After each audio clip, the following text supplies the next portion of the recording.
Well, the Department of Tourism says South Africa has affirmed its status as one of the leading global tourist destinations, with arrivals in the country between January and May 2024 totaling nearly 3.8 million, and that's up by 9.7% compared to the same period last year.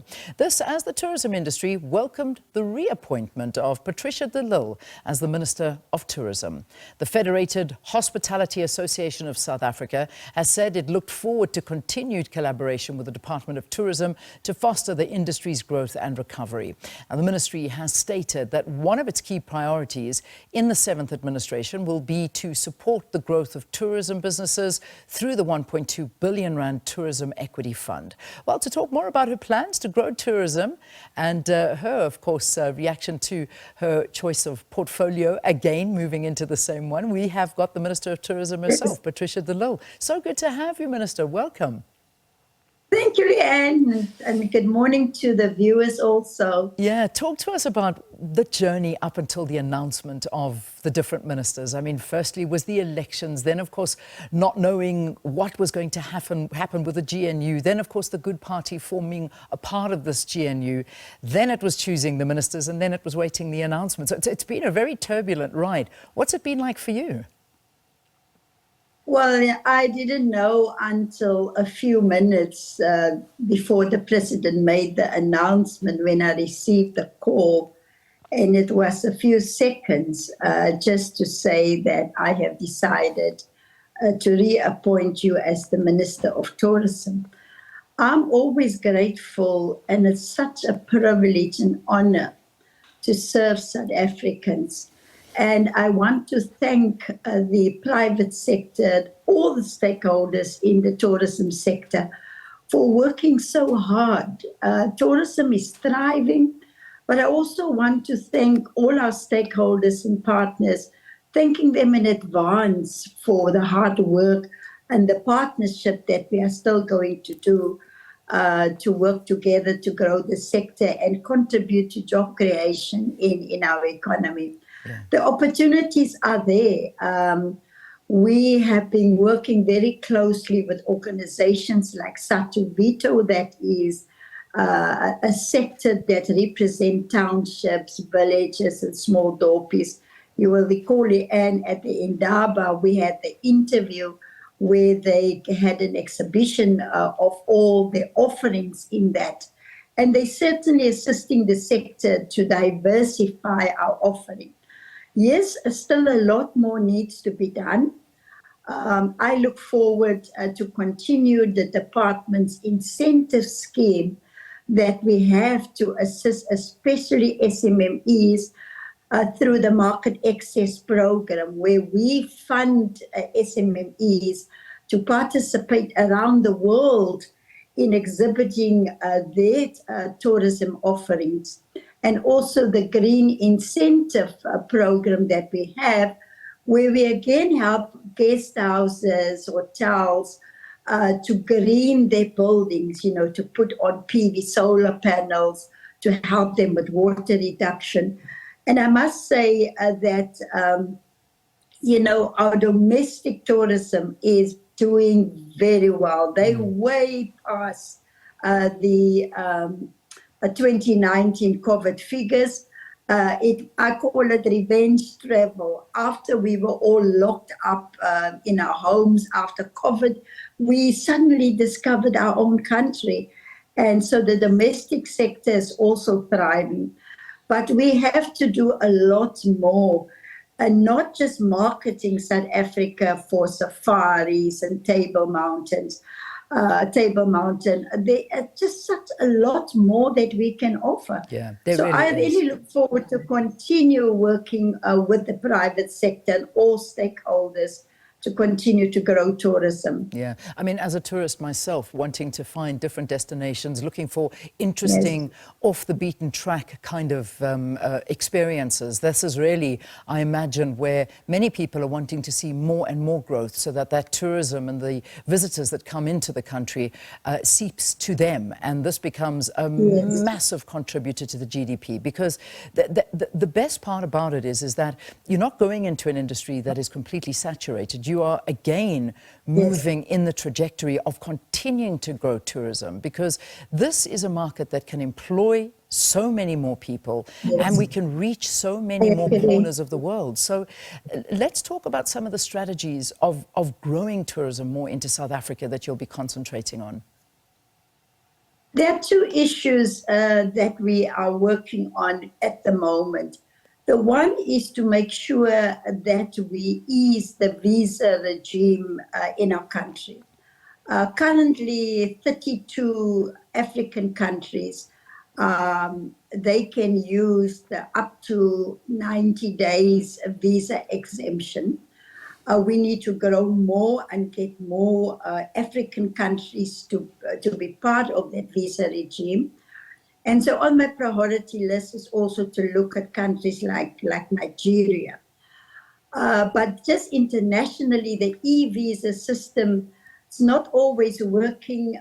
We've got 132 countries around the world that can use the e-visa system. But we had serious problems there. And I've been working together with Vulindlela, the office in the presidency, together with my predecessor, Minister Motsoaledi. And we've made great progress. And I will be meeting soon with the new Minister of Home Affairs to see how we can continue to unlock the visa status for many more countries. But the second one, Leanne, is also air access. Just in April this year, I have completed a cabinet memorandum that I must take to the new cabinet now to consider that we broaden air access. That there's a lot of fragmentation of air access in our country. Every province, they are doing their own thing. And the proposal that we're putting to cabinet is a partnership with the private sector to drive more long-haul flights to come to our country. And then, of course, the other issue also is the, working with South African Tourism, our entity. We started the process of cleaning up the entity. As you know, just in April this year, we've been able to recover another 35 million rand that were paid to a service provider without providing services. And also our marketing effort with the whole country is very fragmented. And SA Tourism is helping us to coordinate that now so that we can be more aggressive in our marketing, because the world owes us nothing. And also we've got big competition. So I'm very happy that we'll be able to continue where we left off in April this year. So let's talk a little bit about the politics of all of this, because now there is, let's talk to the two key places and key people that you need to work with. Obviously, let's start off firstly, we'll get to the airline now, but let's speak about the Department of Home Affairs, and that is Leon Schreiber. He's taken over this position, and you were saying it's to get the backlog, obviously, of visas and all of those things sorted out. I want to ask you, and you're one person that certainly does know what it is like to work with both respective parties, whether we're talking the ANC or whether we're talking the DA. You've worked with both of them very, very closely, well over 5 years with the ANC and more on the DA side. How do you see this working out? I have only hope, because that is what the GNU must now bring to South Africans, and that is hope. Now that we've been sworn in as ministers and part of the executive authority under the leadership of President Ramaphosa, now we are there to serve all the people of South Africa. And I'm willing and able to work with all my colleagues like I've done in the past 5 years. And so I will not be looking at a Minister of Home Affairs as a DA minister or as an ANC minister or PA minister. I think that the way our constitution enjoins us that we are collectively and individually responsible. And as the executive, our main role is to execute. We have to do implementation. We've got very good plans. Our problem has been slow implementation, failure to implement.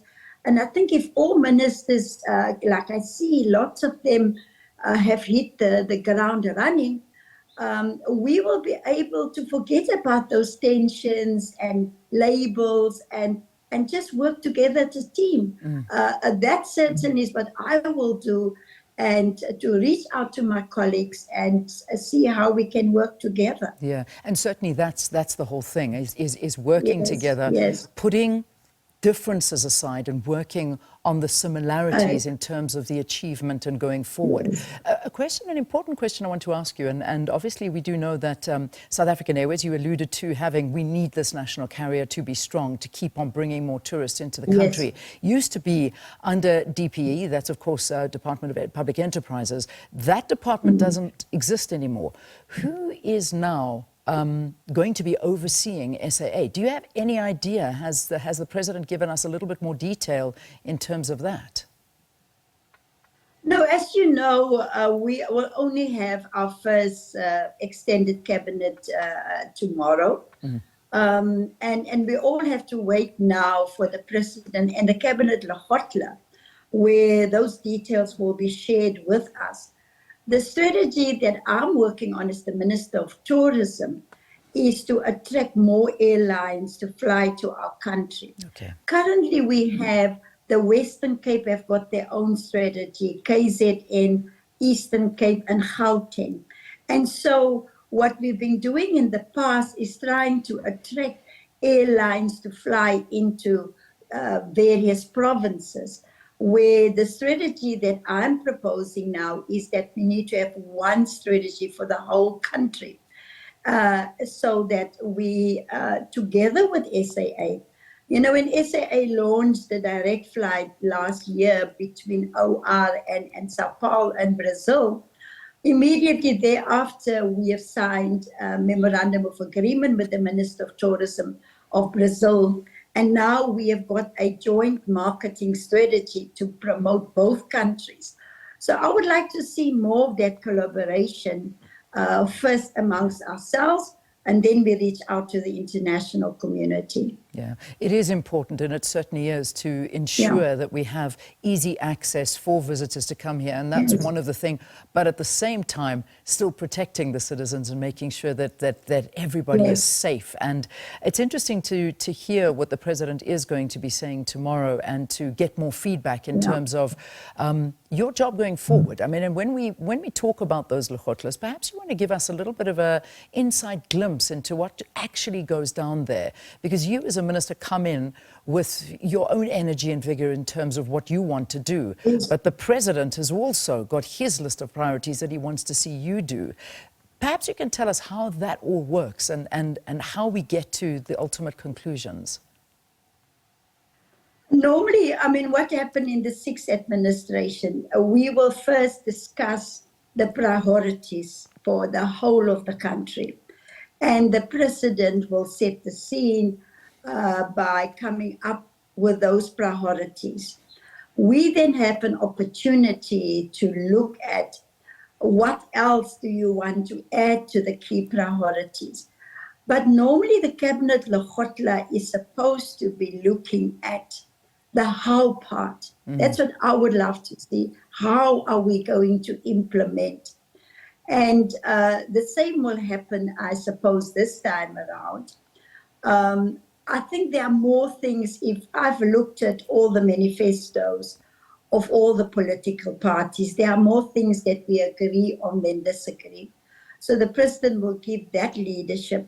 And of course, included in the Cabinet Lekgotla is also the accounting officers, the director generals, the commissioners, Stats SA, the SARS, they are all there. And so you've got the benefit of having all the key partners and stakeholders within government in one room. And you're also able, I normally use it as a network system, to network also and to lobby while you are there all together. So I think the next weeks, I understand the Cabinet Lekgotla will be taking place Saturday and Sunday. So I think by early next week, Leanne, we'll be able to at least have this minimum program of priorities. And I will certainly be making sure that I make an input on tourism. Because tourism, in terms of the visas, I have to rely on the Minister of Home Affairs. In terms of tour operating licenses, I have to rely on the Minister of Transport. So I think that we must not just continue to build on where we have started, but the difference being that we now have to speed up. We need to drive some urgency in implementation, because that is what South Africans are expecting from all of us now. I'm digging into some of the questions that people are asking on social media, and one of them that I'm looking I've at. seen a on few? Twitter this morning. And there's some Yes, lovely ones. How's this for a comment? Something I've never thought about. Shamin Pillay is writing to us, and she said, good morning. Please, can there be more affordable travel opportunities for educators, as our holidays are always the peak periods, obviously the very expensive periods. Perhaps special discounts could be given for certain areas like sand parks. How's that for a nice idea? No, with sand parks, they do have a differentiation rate for local and for international. And also last year, Minister Barbara Creasy allowed for free entry into all our national parks to encourage locals to go and visit it. But we've also already launched what we call the Short Left campaign. Now, the Short Left campaign kicks off in September. And what this really is that a number of companies will list all kinds of packages, discount packages, that people must go and visit the website, and they will see, and you can book a discounted holiday now already. And for that week in September, you will see last year we had over 800 businesses putting up their discounts. And we've already started that, and I'm encouraging more businesses to also give those discounts.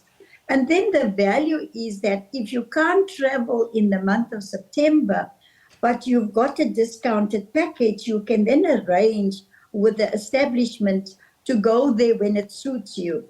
So yes, definitely that is happening. Good. And I do know also that many of the establishments also, I will always encourage South Africans, get into your car, get into the townships, get into the small villages, small dorpies. You will be surprised.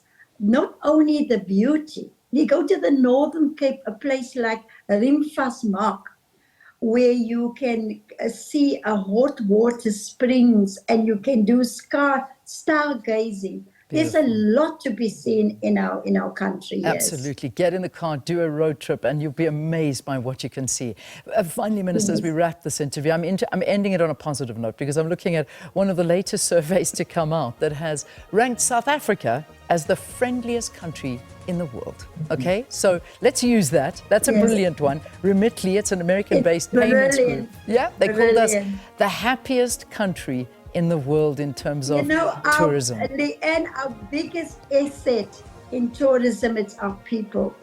Now, the Ubuntu spirit, I always get comments about how friendly South Africans are. Yeah. And, we just have to keep up that standard. We really do. We really do. Minister, thank you. Good luck. We look forward to hearing the plans. Thank you so much. Pleasure. Love having you.